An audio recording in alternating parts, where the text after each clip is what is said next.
Hello friends. Welcome to today's class. Today I will teach you how to remove someone as admin from your Google Ads account. Sign into your Google Ads account, and follow the instructions.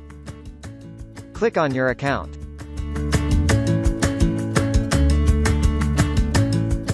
Move up, and click on Tools, and Settings.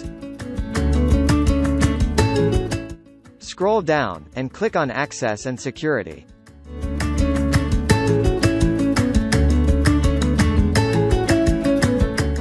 Move down to remove the person.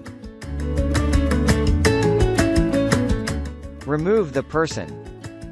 The process has been completed. Thanks for being with us in today's class.